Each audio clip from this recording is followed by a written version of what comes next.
Right, good evening all.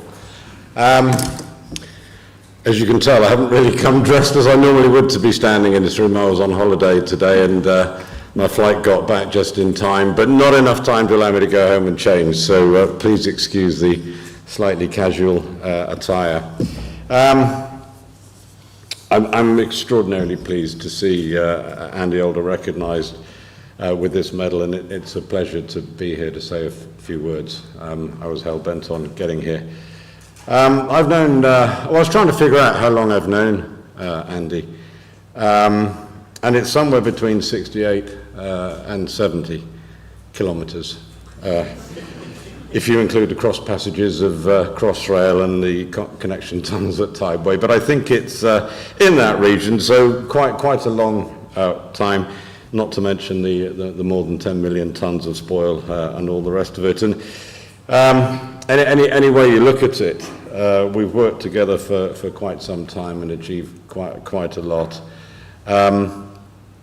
I certainly know that I've learned a lot about tunnelling from Andy. I was going to say that I think Andy's probably forgotten more about tunnelling than I ever knew, but the infuriating thing about Andy is he doesn't forget anything, so I'm not sure that that's a particularly relevant thing to say. But with his design and construction experience spread over quite a few tunnelling projects, I'm sure that everyone here would recognise and respect Andy's technical and practical capabilities. But equally, we all also recognise Andy for the leader and the human being that he is.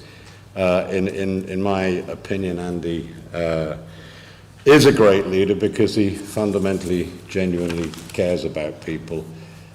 His relentless focus on health, safety and well-being is driven, I'm sure, because he genuinely does care about everybody's health, safety and well-being. And the same goes for his focus on mental health and his leadership in driving for diversity and equality of all sorts in the broadest sense. And people see this, and they see that his care is real and heartfelt. So when you put his technical excellence alongside his care and compassion for people, it all adds up to Andy being an excellent tunnelling engineer, a brilliant leader, and actually a thoroughly lovely person. So Andy, congratulations on receiving this James Clark Medal.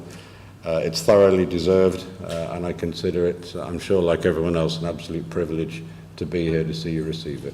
Well done.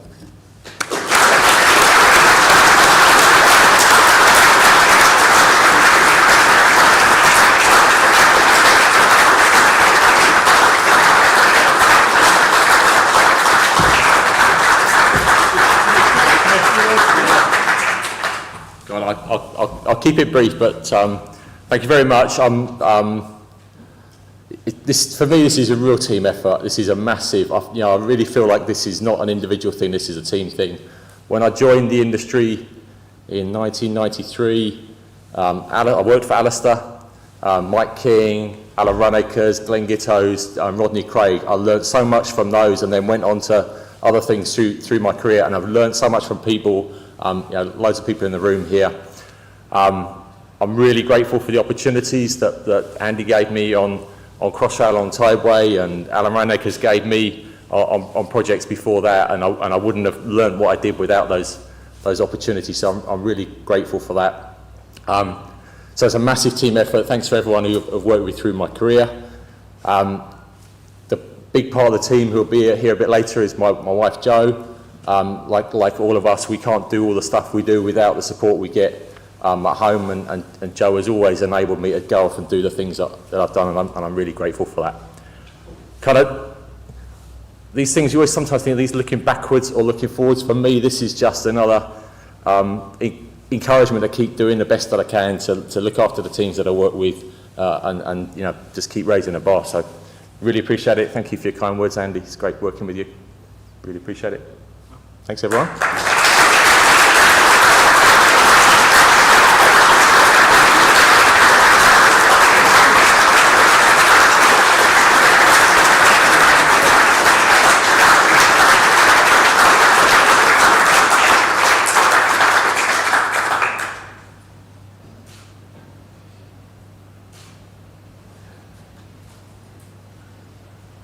All right, let's take some time. I moved on that one. All right, we can do some more later. Thank you.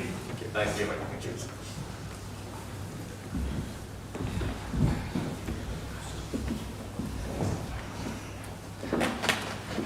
Right, we'll move on now to tonight's presentation.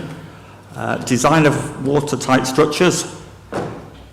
Can we rely on self-healing cracks in concrete? Tonight's presenter is Dr. Carola Edvardson of Cowie. She possesses a wealth of experience